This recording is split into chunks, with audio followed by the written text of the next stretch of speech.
Viewers আসসালামু আলাইকুম। আমি আজকে টুনুর কথা নিয়ে বসলাম। 2025 সালের বই। আর যে এখানে ঘূর্ণিঝড় অর্থ কি? প্রবল বাতাস। আর গুণ টানা দড়ি দিয়ে নৌকা টানা, দুর্ভিক্ষ, খাসা, নবান্ন, উৎসব, বিদ্রোহী কাকে বল? বিদ্রোহী আপনার অর্থটা আপনারা পিছনের বইয়ে দেখবেন, আমি শিখিনি। আমাদের এটা পড়াবে স্কুলে, এর জন্য আমি একটু পিছিয়ে দেখলাম। বিদ্রোহী, এখানে খুঁজতে লাগলাম বিদ্রোহী কোথায়।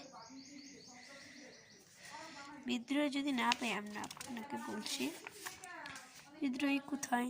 নাই তো, বিদ্রোহী নাই। এর জন্য বিদ্রোহী কাকে বলে এটা পড়া পারিনি আমি। শূন্যস্থানকা। জয়নুল বাড়ির পাশ দিয়ে ঢেস নদী বয়ে চলেছে, বঙ্গোপসাগর নদী বয়ে চলেছে। 1970 সালে তিনি দুটি বিখ্যাত ছবি আঁকেন, ড্যাশ ও ড্যাশ আঁকেন। মনপুরা 70, নবান্ন। মনপুরা 70 ছিল ঘূর্ণিঝড়ের ছবি। 1948 সালে ঢাকায় তিনি আর্ট স্কুল প্রতিষ্ঠা করেন। শিল্পাচার্য মৃত্যুবরণ করেন 1976 সালে। তার শৈশব নাম জয়নুল আবেদিন। জন্মসাল ও জন্মসাল এখানে দেওয়া আছে, কোথায় জানি। জন্মসাল 1914 সালের 19 মে। জন্মস্থান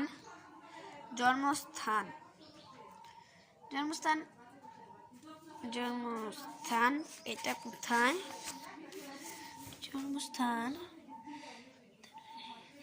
তার বাড়ি কিশোরগঞ্জ জেলার কেন্দুয়া গ্রামে। শৈশব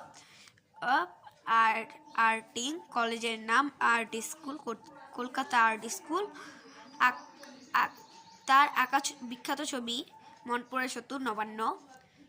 তার ঘরে তোলা প্রতিষ্ঠান আর্ট স্কুল। মৃত্যুর তারিখ 1976 সালের 2 মে। আজকে এই পর্যন্তই। বাম ডানটা দেখুন। বাবা মা জয়নুলকে আদর করে টুনু বলে ডাকতেন। জয়নুল কাউকে না বলে কলকাতা যান 16 বছর বয়সে। দেশ বড় রকমের দুর্ভিক্ষ হয় 1350 সালে। তার বিখ্যাত ছবি বিদ্রোহী, নবান্ন, মনপুরা 70।